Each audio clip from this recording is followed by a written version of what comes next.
यहाँ पे हम डिस्कस करने जा रहे हैं सवाल में आपको दिया है कि एक कैंडल है, candle flame 1.6 centimetre high is imaged in a ball bearing of diameter 0.5 centimetre. Ball bearing आप जानते होंगे कि एक सिल्वर कलर का एक रिफ्लेक्टिंग सरफेस वाला एक सॉलिड स्फीयर जो है उसे बेयरिंग कहा जाता है, यानी बेयरिंग सॉलिड स्फीयर होता है और जो चमकीला होता है यानी कि उसकी जो सरफेस है वो रिफ्लेक्टिंग होती है, वो रिफ्लेक्ट करता है लाइट को। If the ball bearing is 20 centimetre away from the flame, find the location and the height of the image. तो हमें लोकेशन और इमेज का हाइट बताना है कितना होगा। तो ये बॉल बेयरिंग है, बॉल बेयरिंग इसका जो इस बाहर वाला सरफेस है वो रिफ्लेक्टिंग है, लाइक दिस, इस तरीके से बाहर वाला सरफेस रिफ्लेक्टिंग है और कहा गया है कि ये डिस्टेंस है जो फ्लेम की वो 1.6 सेंटीमीटर हाई है। तो मैं मान लेता हूं यहां पे जो है हमारी कैंडल है और उसकी फ्लेम की जो हाइट है वो है 1.6 सेंटीमीटर। ये रही फ्लेम और इसकी हाइट है टोटल 1.6 सेंटीमीटर। डायमीटर दिया हुआ है 0.4 सेंटीमीटर के बराबर है इस बेयरिंग का, यानी कि रेडियस ऑफ कर्वेचर 0.2 सेंटीमीटर आपको मिल जाएगा। और मैं फोकल लेंथ की यदि बात करूं तो आपको मिल जाता है किसके बराबर 0.1 सेंटीमीटर या 1/10 सेंटीमीटर मैं यहाँ पे कह सकता हूं। आगे दिया हुआ है कि बॉल बेयरिंग जो है 20 सेंटीमीटर दूर है इससे, तो ये 20 सेंटीमीटर दूर रखी हुई 20 सेंटीमीटर इस सेंटर से ऑफ कोर्स। तो हमें इमेज का लोकेशन और इमेज का साइज बताना है। तो मैं कह सकता हूं कि ये बेसिकली एक कॉन्वेक्स मिरर है, कॉन्वेक्स मिरर है ये, और कॉन्वेक्स मिरर में हमें इस ऑब्जेक्ट का इमेज बनाना है। तो मैं यहाँ पे फॉर्मूला लगा सकता हूं 1/v + 1/u is equal to 1/f। So 1/v + 1/u, देखिए u जो है वो इस डायरेक्शन में मेजर किया जा रहा है, ऑब्जेक्ट का डिस्टेंस सेंटर से लेफ्ट डायरेक्शन में, तो -20 आपको यहाँ पे लिखना होगा। 1/f फोकल लेंथ जो है वो यहां से इस तरफ मेजर की जा रही है 1/10, यहां पे मैं लिख देता हूं, इसको आप इधर ले जाइए तो आपको मिलेगा 1/v = 10 + 1/20। तो यहाँ पे 1/20 को चाहें तो आप नेग्लेक्ट कर सकते हैं इसके कंपैरिजन में, तो ये आप नेग्लेक्ट कर दीजिए तो आपको ये मिल जाएगा यहां से v = 1/10 सेंटीमीटर। तो 0.1 सेंटीमीटर आपको इमेज मिलने वाला है दूर, लगभग यहां जो है इमेज आपको मिलेगी। अब यदि मैं बात करूं इसके मैग्निफिकेशन की, मैग्निफिकेशन ये दर्शाता है कि इमेज का साइज ऑब्जेक्ट के साइज के कंपैरिजन में कितना गुना है।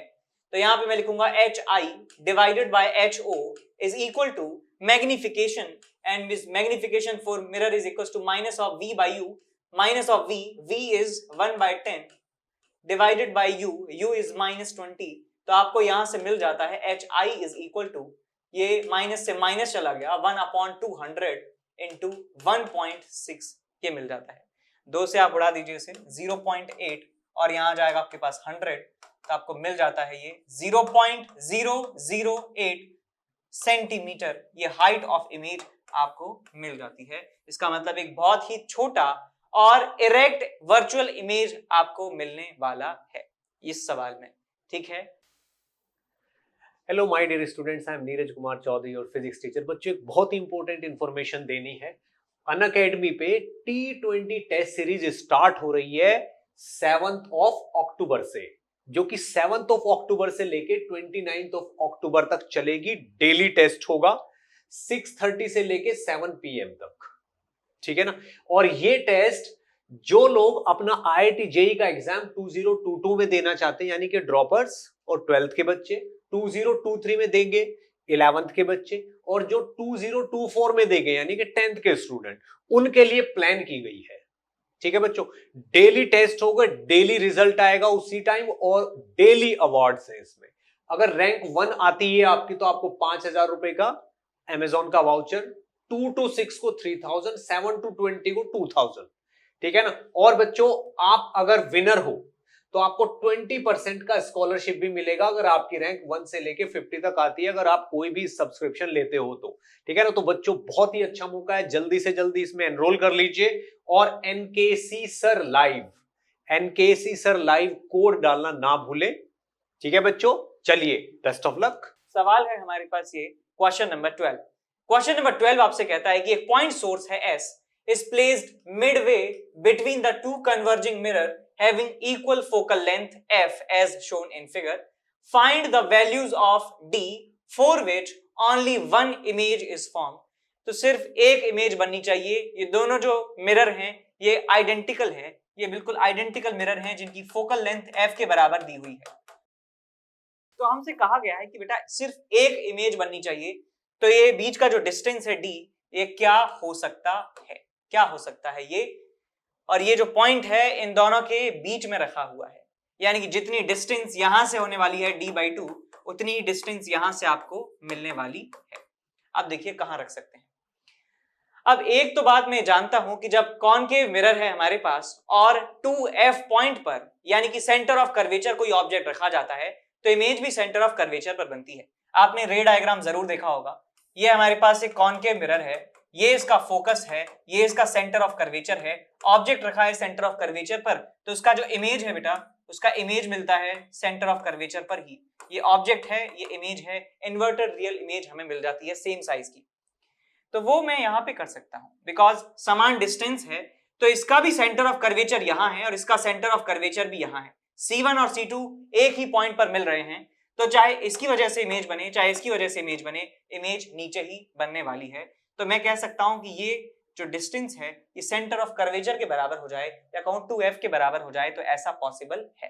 तो एक चीज मेरे दिमाग में आई कि d/2 जो है उसको हम 2f के बराबर कर दें या d को मैं 4f के बराबर कर दूं तो मेरा काम बन जाएगा. देखिए रे डायग्राम कैसे मिलेगा आपको. यहां से लाइट रे जाती है, वापस यहीं पे टकरा के वापस आ जाती है, यहां जाती है लाइट रे, यहीं आ जाती है, फिर इधर जाती है, फिर लौट के यहीं आ जाती है, उसके बाद यहां जाती है, वापस यहीं लौट जाती है. तो इसी ऑब्जेक्ट का यहीं पर इमेज बन जाता है. तो कह सकते हैं कि सारी जो इमेजेस हैं वो यहीं पर बन रही हैं, तो एक ही इमेज वो काउंट होगी बिकॉज लोकेशन उसका सेम है. एक तो पॉसिबिलिटी ये हो गई. अब दूसरा पॉसिबिलिटी सोचते हैं कि क्या दूसरा कोई पॉसिबिलिटी हो सकता है क्या जो दोनों के लिए कॉमन हो. तो वो एक पॉइंट है फोकस. फोकस पे यदि कोई ऑब्जेक्ट रखा है तो इनफाइनाइट पर उसकी इमेज बनती है. तो यदि मैं यहां पे मान लेता हूं कि ये एक मिरर है और दूसरा मिरर है ये, इनके मिड पॉइंट पर एक ऑब्जेक्ट रखा हुआ है और वो ऑब्जेक्ट फोकस पे रखा हुआ है. तो यदि ऑब्जेक्ट से लाइट रे निकलेंगी तो पैरेलल टू प्रिंसिपल एक्सिस वो जाने वाली हैं लाइक दिस, और यदि पैरेलल लाइट रेज मिरर पर आकर गिरेंगी तो वो फोकस से पास होने वाली हैं, तो वापस से वो कन्वर्ज हो जाएंगी फोकस पर. तो हम समझ गए अच्छा ये तो फिर वही बात हो गई, फोकस से जाके इनफाइनाइट पे, इनफाइनाइट पे आके फोकस पे. तो एक लूप बेसिकली बनना चाहिए, एक लूप बेसिकली बनना चाहिए कि फोकस से इनफाइनाइट, सॉरी फोकस से इनफाइनाइट और इनफाइनाइट से फिर फोकस, इस लूप में हम बार बार घूम रहे हैं. तो हम कह सकते हैं कि सेम इमेज हमें मिल रही है बार बार, दोनों मिरर से सेम इमेज हमें मिल रही है. तो ये दो ऑप्शंस हो सकते हैं. तो ये फोकल लेंथ के बराबर डिस्टेंस हो गई. तो यहाँ पे मैं d/2 को मैं f के बराबर कर देता हूँ या d को मैं 2f कर देता हूँ, तो भी हमें सिंगल इमेज मिलने वाली है. और d को 4f भी कर दूंगा तो भी हमें सिंगल इमेज बनने वाली है. ठीक है, तो ये हुआ हमारा आंसर. अब हम d को 0 तो कर नहीं सकते हैं ना, d को 0 नहीं कर पाएंगे तो क्योंकि हमें नॉन जीरो वैल्यू ही बतानी है, तो d की वैल्यू 0 तो आ नहीं सकती है, और नॉन जीरो में हमारे पास 2f और 4f आ जाते हैं. तो क्वेश्चन यहाँ पे हम डिस्कस कर रहे हैं क्वेश्चन नंबर 60. क्वेश्चन कहता है आपसे a 5 diopter lens forms a virtual image which is 4 times the object placed perpendicularly on the principal axis of the lens. Find the distance of the object from the lens. तो यहां आपको बताया हुआ है कि मैग्निफिकेशन कितना है image का, और क्या कहा है कि हाइट ऑफ ऑब्जेक्ट बताया हुआ है आपको, और बताया है कि प्रिंसिपल एक्सिस के परपेंडिकुलर ऑब्जेक्ट रखा है जिसकी हाइट है 16 सेंटीमीटर, और हमारे पास एक लेंस है जिसके बारे में पता नहीं कौन सा लेंस है, लेकिन बताया है कि इमेज वर्चुअल है, 4 टाइम्स लार्जर है. अब मैंने आपको ये पहले भी बता चुका हूं कि आपको जितने भी रे डायग्राम्स हैं, और रे डायग्राम्स का मतलब कि कौन कौन सी पोजीशंस पर इमेज का नेचर, इमेज का साइज, इमेज का लोकेशन क्या होता है, यह आपको याद होना ही चाहिए. चाहे हम कॉन्वेक्स मिरर की बात करें, कॉनकेव मिरर की बात करें, कॉन्वेक्स कॉनकेव लेंस की बात करें, तो आपको ये सारी चीजें याद होनी चाहिए. तभी आप सवाल कॉन्फिडेंस के साथ बहुत आसानी से सॉल्व कर सकते हैं. जैसे सवाल में मैं बात करूं आपसे कि इमेज वर्चुअल बने और इनलार्ज बने, तो ऐसा पॉसिबल है तब, रियल ऑब्जेक्ट के लिए बात कर रहा हूं, रियल ऑब्जेक्ट के लिए इमेज वर्चुअल इनलार्ज बने तो वो 100% कॉन्वेक्स लेंस होने वाला है, कॉन्वेक्स लेंस या कहें कि कन्वर्जिंग लेंस होने वाला है. तो एक converging lens must be placed in front of this object और इसकी इमेज बनने वाली है 1.6 है, तो इसका 4 गुना इमेज बनेगा 6.4 सेंटीमीटर ऊंचा। अब हमें यह बताना है कि इसका डिस्टेंस कितना है। इसका डिस्टेंस दिया भी हुआ है हमें, नहीं दिया क्या? नहीं दिया। u मान लेता हूं मैं, मॉड u, और इसका जो डिस्टेंस है मैं मान लेता हूं मॉड v के बराबर है। ये वाली डायरेक्शन पॉजिटिव, ये वाली डायरेक्शन नेगेटिव मानते हुए मैं यहाँ पे इस्तेमाल करने वाला हूं लेंस इक्वेशन को। तो आपको मिलेगा 1/v और यहाँ पे मिलेगा -1/u is equal to 1/f, और हमें दिया हुआ है height of image by height of object is equal to v by u। तो ये बेटा कितना है 6.4 और ये कितना है 1.6, ये कितना आ जाएगा आपके पास 4। तो आपको मिल जाता है v is equal to 4 into u, v is equal to 4u आपको मिल जाता है। तो ये मिलेगा आपको 1/v, v की वैल्यू जो है वो 4u के बराबर है, और यहां मिलेगा -1/u is equal to 1/f। f की जो वैल्यू है मैं लिख सकता हूं इस पावर से, तो ये है हमारे पास power 5 dioptre. So 100/5 which is 20 centimetre will be the focal length. तो यहाँ पे 1/20 कर देंगे, तो आ जाएगा आपके पास -3/4 into u is equal to 1/20। 4 से गया है 5 बार, u is equal to -15 centimetre आपको यहाँ पे मिल जाता है।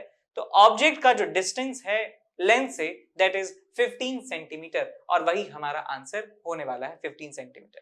ठीक बात, समझ गए? अगला सवाल हमारे पास है ऐसे, a light ray falling at an angle 45 degree with the surface of clean slab of ice thickness 1 meter is refracted into it at an angle of 30 degree. Calculate the time taken by the light ray to cross the slab. Speed of light in vacuum is 3 into 10 to the power 8. तो एक glass की slab है, यहां पे मैं बना देता हूं ग्लास की स्लैब, 1 मीटर जो है उसकी थिकनेस है, बहुत चौड़ी जो है, बर्फ की सिल्ली टाइप है, सिल्ली है ना, और रिफ्रैक्टिव इंडेक्स हमें दिया नहीं है रिफ्रैक्टिव इंडेक्स, कोई बात नहीं। क्वेश्चन में कहा है कि लाइट रे जो है वो 45 डिग्री एंगल बनाती है नॉर्मल से, तो एंगल 45 डिग्री बनाते हुए ये एंटर होती है लाइट रे और रिफ्रैक्ट होती है 30 डिग्री एंगल बनाते हुए। तो इसका जो पाथ है होना चाहिए था ऐसे, लेकिन ये रेयरर से डेंसर मीडियम में जा रही है, तो इसका मतलब है कि ये नॉर्मल की तरफ बेंड हो जाती है और ये एंगल बनाती है 30 डिग्री के बराबर, और ये जो है ऐसे निकल जाती है। तो मैं इस एंगल्स के रिलेशन से रिफ्रैक्टिव इंडेक्स बता सकता हूं that 1 into sin 45 is equal to mu into sin 30 1/2।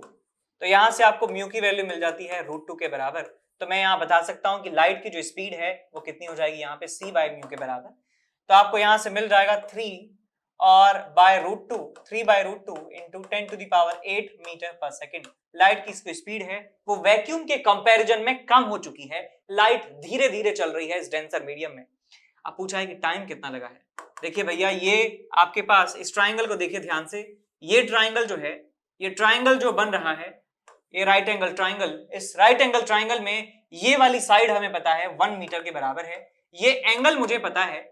तो क्या मैं ये डिस्टेंस बता सकता हूं? मान लीजिए डिस्टेंस d के बराबर है, तो क्या ये डिस्टेंस में बता सकता हूं that base upon hypotenuse is equal to cos theta cos 30। तो यहां से मुझे पता चल जाएगा कि cos theta is 1/d is √3/2, so d is equal to 2/√3। तो टाइम निकालने के लिए मैं कह सकता हूं कि पूरे रास्ते में कांस्टेंट स्पीड से लाइट चली है, तो मैं simple formula distance upon speed लगा सकता हूं और मुझे टाइम यहां पे मिल जाएगा। तो यहां पे बेटा टाइम आपको मिल जाने वाला है distance upon speed. So distance is 2/√3 and speed is how much? 3/√2, 3/√2 into 10 to the power -8। तो इसको आप सॉल्व कर लेंगे और आपको आंसर मिल जाता है। नीचे √3 है, ऊपर √2 है, तो ऊपर √3 नीचे √3 मल्टीप्लाई कर लीजिए, यहाँ पे 3 बन जाएगा और 9 से आप डिवाइड कर सकते हैं ऊपर वाले एक्सप्रेशन को। बड़ी आसानी से आप आंसर निकाल सकते हैं। सवाल हमारे पास है 15। क्वेश्चन कहता है pole of length 1 metre stands half dipped in swimming pool with water level 50 centimetre higher than the bed. याद रखना, ये बेड जो है आपने रिलेटिव मोशन में भी पढ़ा होगा कि जो सबसे बॉटम मोस्ट पार्ट होता है रिवर का, सी का, चाहे स्विमिंग पूल का हो, उसे बेड कहा जाता है। ठीक है, सबसे बॉटम जो पार्ट होता है उसे बेड कहा जाता है। रिवर के लिए रिवर बेड यूज करते हैं, सी के लिए सी बेड यूज करते हैं, और स्विमिंग पूल के लिए पूल बेड उसको हम कह सकते हैं, ठीक है। तो बेड से 50 सेंटीमीटर हायर पानी भरा हुआ है, तो यहां पे स्विमिंग पूल बना दीजिए। स्विमिंग पूल है ये। वैसे स्विमिंग पूल तो ऐसे इंक्लाइन होता है, आपने कभी देखा हो तो असली वाला, कि यहां से जो हाइट है वो कम होती जाती है, यहाँ पे बच्चे वगैरह तैरते हैं, उसके बाद एक रस्सी लगी होती है, 6 फुट जब गहराई होती है तब एक रस्सी लगा दी जाती है कि 6 फुट के बाद जो है वो प्रो लेवल के जो स्विमर हैं वो उसको यूज करते हैं। लेकिन यहाँ पे मानना है हमें कि ये फ्लैट है, नीचे से नीचे फ्लैट है जी। अब यहाँ पे पानी भरा हुआ है 50 सेंटीमीटर, आधे मीटर तक पानी भरा हुआ है, 50 सेंटीमीटर, 50 सेंटीमीटर। और कहते हैं कि 1 metre, a pole of length 1 metre is half dipped, यानी कि आधा पोल इसमें डूबा हुआ है, आधा पोल बाहर है इसके। तो यहां पे मैं फोटो बना देता हूं एक पोल का, ये रहा जी पोल, ये पोल आधा पानी में डूबा हुआ है, आधा बाहर है। The refractive index of water is 1.33, 4/3 इसका रिफ्रैक्टिव इंडेक्स है। And sunlight is coming at an angle of 45 degree with the vertical से 45 डिग्री एंगल बनाते हुए लाइट की रे जो है वो इंसिडेंट हो रही है। अब लाइट की रे हम जानते हैं, सन से जो लाइट रे हैं बहुत ज्यादा बिखरी हुई फॉर्म में मिलती है, तो लाइट हर जगह जो है पड़ रही है। तो लाइट ऐसे, मान लीजिए बारिश आ रही हो, बिल्कुल ऐसे लाइट जो है वो पड़ रही है, like this, like this, like this, like this, like this. तो हमसे पूछा गया है find the length of shadow of the pole on the bed. तो इस बेड पर जो इसकी परछाई बनेगी, इसकी शैडो जो बनेगी, वो हमें कैलकुलेट करनी है, उसकी लेंथ। तो सबसे पहले आपके दिमाग में एक पिक्चर क्लियर होनी चाहिए कि शैडो जो है वो बनती क्यों है, शैडो बनती क्यों है, ये हमारा सवाल होना चाहिए। तो मैं आपको बताता हूं कि इस पर्टिकुलर सिनेरियो में शैडो क्यों बन रही होंगी। तो लाइट की जो रे हैं वो आ रही है 45 डिग्री एंगल बनाते हुए, और एक लाइट रे यहां पे आएगी और लगभग बचती हुई यहां से सीधी जाएगी, यहां 45 डिग्री एंगल पर आकर गिरती है, और 45 डिग्री एंगल बनाते हुए यदि इंसिडेंट होगी तो हम जानते हैं कि 45 से कम एंगल बनाते हुए ये रिफ्रैक्ट होने वाली है, और ये लाइट की रे यहां पर आकर गिरने वाली है। इस पॉइंट से थोड़ा सा ऊपर जितनी भी लाइट की रेज आएंगी उनके साथ बिल्कुल सेम बात होने वाली है। ये लाइट की रे आएगी, यहां टकराएगी, रिफ्रैक्ट होगी ऐसे, like this, like this, like this, like this, like this। तो मैं कह सकता हूं इस पॉइंट से आगे का जितना पार्ट है वो लिट हो चुका है, लिट हो चुका है, ये चमक चुका है, क्योंकि लाइट यहां पर आकर गिर रही है, ये ब्राइट स्पॉट आपको दिखने वाला है। लेकिन मैं कहूं कि जो लाइट रे इस पॉइंट से पीछे आकर जो गिरेगी, लाइट की रे जो इसके पीछे आकर गिरेगी, इस पोल से टकराकर वो ट्रांसमिट नहीं हो सकती है, वो ऑफ कोर्स पीछे की तरफ चली जाएगी कहीं। तो मैं ये कह सकता हूं कि यहां से लेकर यहां तक का जो पार्ट है, यहां से लेकर यहां तक का जो पार्ट है वो डार्क होने वाला है, डार्क होने वाला है, यहां पे अंधेरा होने वाला है, और इस डार्क रीजन को ही हम शैडो कहा करते हैं, इस डार्क रीजन को ही शैडो कहा करते हैं। तो ये शैडो वो रीजन है जहां पर लाइट आकर नहीं गिर पा रही है, उसे हम डार्क कहते हैं। जहां पे लाइट पड़ रही है वो तो लिट है ही, जो जहां पे लाइट नहीं पड़ रही है वो डार्क रीजन है, उसी को शैडो कहा जाता है। तो यहां से लेके बेटा यहां तक जो है आपको बताना है कि शैडो का लेंथ कितना है। अब वो कैसे निकाल सकते हैं, बड़ा आसान है, आपको चमक भी रहा होगा। तो ये हमारे पास एक ट्राइंगल है ये, और यहां से मैं एक परपेंडिकुलर डाल देता हूं, तो ये जितनी डिस्टेंस है उतनी डिस्टेंस ये होने वाली है, और उसमें ये वाली डिस्टेंस और मैं ऐड कर देता हूं तो मुझे टोटल लेंथ मिल जाने वाली है। तो मैं इसको मैं x1 मान लेता हूं और इसको मैं x2 मान लेता हूं। सो x1 प्लस x2 जो है हमारे पास टोटल लेंथ ऑफ शैडो होने वाली है। Total length of shadow is x1 plus x2। अब निकालें कैसे इनको, ये देखिए भाई, ये हम जानते हैं कि 45 डिग्री एंगल बना रहे हैं, ये 45 है तो मैं कह सकता हूं ये भी 45 है, और ये 45 है तो ये भी 45 है, ये एंगल 90 है। अब ये एंगल 45, ये एंगल 45, तो ये वाली साइड और ये वाली साइड भी आपस में बराबर होने वाली है, सिंपल ट्राइंगल की प्रॉपर्टी है। ये बेटा हाफ मीटर है तो ये भी हाफ मीटर होने वाला है, तो यहां पे मैं कह सकता हूं दिस इज 50 सेंटीमीटर। ये 50 सेंटीमीटर हमें मिल चुका है, ये 50 है तो ये भी 50 होने वाला है, तो x1 की वैल्यू 50 सेंटीमीटर मिल चुकी है। अब बात करते हैं x2 की। x2 कैसे निकालें भैया? ये बेटा ये ट्राइंगल देखो, ये ट्राइंगल आप देखिए ध्यान से, ये वाला जो एंगल है मुझे पता नहीं है, लेट्स से थीटा, थीटा को निकाल सकते हैं, बिल्कुल निकाल सकते हैं। 45 is angle of incidence, theta is angle of refraction, so 1 into sin 45 is equals to mu into sin r। तो यहां से sin r की जो वैल्यू है वो आपको मिल जाती है 3/4√2। तो ये sin r की वैल्यू आपको मिल जाती है। अब ये पता है आपको x2 है, ये पता है आपको हाफ मीटर के बराबर है, यानी कि 50 सेंटीमीटर के बराबर है। तो क्या हम निकाल सकते हैं x2 कितना होगा? बिल्कुल निकाल सकते हैं। मुझे यहाँ पे tan थीटा लिखना होगा, मुझे sin थीटा पता है, तो मैं पहले tan थीटा निकाल लेता हूँ। ये थीटा कह दो या चाहे r कह दो, बात एक ही है। तो sin थीटा मुझे पता है, tan थीटा मुझे निकालना है, बड़ा आसान है निकालना। जब sin थीटा दिया है यानी कि ये परपेंडिकुलर अपॉन हाइपोटेनस दिया है, तो ये निकाल लो पहले, कितना आ जाएगा 16 दूनी 32 और -9 का अंडर रूट, तो ये आ गया आपके पास under root of 23। So tan theta आपको मिल जाएगा, tan theta is equal to 3/√23। और ये tan थीटा को मैं लिख सकता हूं this upon this, so is x2/50, x2/50। तो यहां से x2 की वैल्यू मिल जाती है 150 divided by under root of 23। Under root of 23 की बात करें, 4 चौक 16, 5 25, सो 5 से कम और 4 से ज्यादा, तो 4.8 के आसपास जो है ये वैल्यू आप में मान सकते हैं। बिकॉज यदि आपको ऑप्शन दिए हुए हैं तो आपको पता चल ही जाएगा कि कौन सा ऑप्शन सही होने वाला है, थोड़ा बहुत अप्रोक्सीमेशन चल सकता है।